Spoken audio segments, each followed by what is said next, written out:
So this is my Christmas story to you. It's The Church Mice at Christmas by Graham Oakley.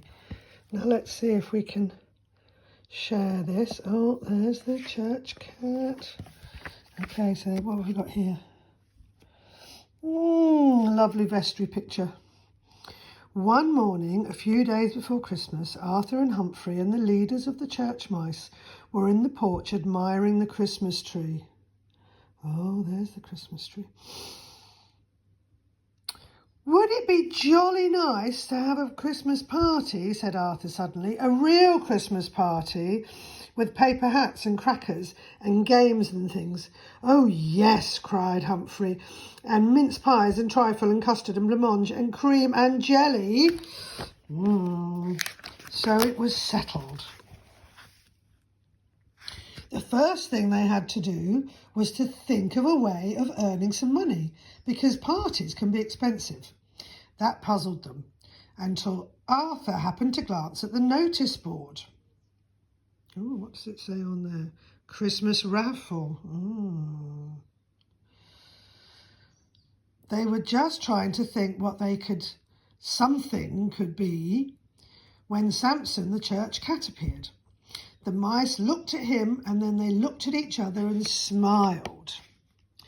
They made quite sure they stood well out of Samson's reach when they told him they had decided to raffle him.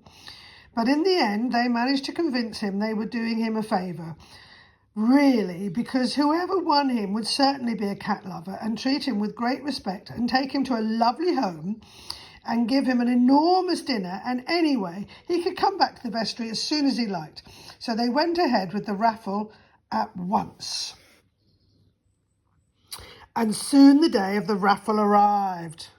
So what have the mice got there? They've got gathered with one ticket in a box. Oh, they must be the people who bought the ticket. There's all the mice. There's the prize. Okay, and it went very well, and everything happened exactly as Arthur and Humphrey had predicted. Oh, there's poor Samson. Okay, let's see. Well, perhaps not exactly, but Samson was fairly philosophical about it. After all, he said to himself as he slunk back to the vestry an hour or so later, any cat that is stupid enough to take a vow never to harm mice deserves to get whatever is given. Oh, dear.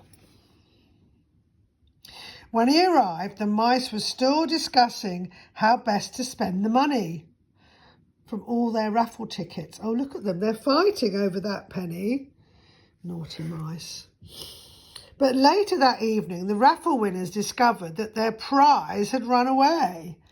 But they weren't too worried because they knew where they would find him.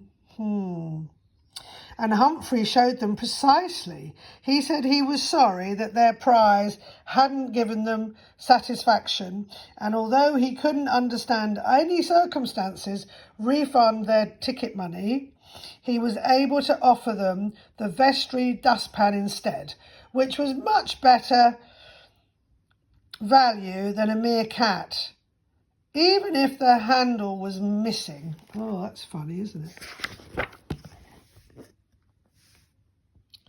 But the couple preferred Samson. They tried to wheedle him out with winning smiles. Oh, I don't know that that's a winning smile. And honeyed voices, but Samson would not be wooed. So eventually, despite what Humphrey had said about not giving refunds, they took their money and went home. The mice were really depressed about this because without money there would be no party. Humphrey muttered that it wasn't in his nature to criticise. There would be a certain whiskery, gingery individual who would do well to look up the word selfish in the dictionary, but he didn't say it too loud for Samson to hear. To cheer themselves up, Arthur and Humphrey decided to go across to the vicarage to watch television. On the way, they racked their brains to think of another way to make some money, but without success. Later on, however, they saw something which sparked an idea. Now look, there they are, watching the telly through the cards. There's the vicarage. Oh, I wonder what it is. And the next day, they rounded up the mice with the loudest voice. They spent the whole morning practicing their scales and the whole afternoon sorting out pronunciations of Wenceslas, and by the time it was dark, they were ready. Oh, do you know what they're going to do? Let's find out. Carol singing had seemed a really good plan in the vestry. They're too tiny, no one can see them.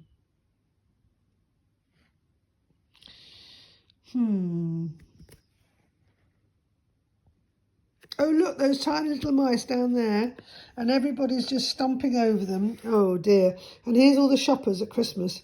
But as Humphrey said afterwards, everybody knows that the best laid schemes of mice and thingamajigs doesn't always go well. So where's the little mice here? Oh, is that them right down there? Look. Oh, there they are. It looks like they're setting fire to that shopping. And only the children have noticed, and we know children don't have any money. Oh, they have set fire to that shopping bag. Oh, dear. Oh, there, it's alight. Oh, you pesky mice. How silly. And those who didn't were learning fast. Arthur and Humphrey fled through a shop door. Right, so they've set it on fire, and then the police are chasing them, and they've gone into a shop. Oh, there's all the happy customers. Now, where's these mice? Can't. Oh, there they are, look. There they are. Oh, they've been caught. And inside, they tried a rather clever ruse. It would have worked, too, if a customer hadn't thought they would make such lovely stocking stuffers. Uh-oh. Oh, quick, do a runner. And then, oh, the lady's screaming. There, we can see the mice jumping over the fence. Even the policeman has arrived. And there's the shopkeeper. Oh, my goodness. From then on, it was just one thing after another. Fortunately, Arthur kept his head. Look, so they're fighting men on horses, and there's a royal carriage. And then, oh, look, they're jumping from one toy display to the other. And this one's got a train on it. Woo! Uh-oh, what's going to happen here? Oh, there's the people peering in. Oh, look, they've just jumped onto a train. And, oh, the big hand's coming for them. Let's see. And they managed to get aboard a passing train. Humphrey complained that they should have inquired where it was going. But Arthur said they would find out soon enough. They never did. What happened? Oh, the big hand from the policeman, and he's looking through the tunnel. Oh, that must be scary for the mice.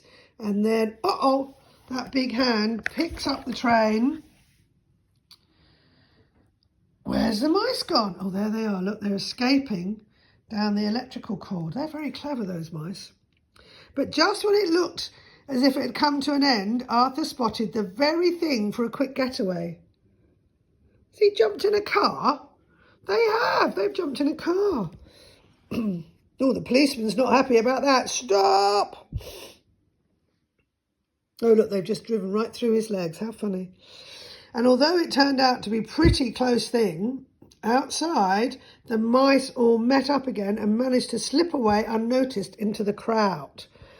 Well, the cars hit a snowdrift. Oh, they're their friends. And, oh, look at the chaos going on outside in the streets. They've got a big fire engine and a water hose, and is he looking for the mice? I think he is, isn't he? Hey, they've escaped. Oh, look, here they are. Oh, they're going back through the churchyard, and it's all snowed on all the gravestones. Oh, that looks pretty.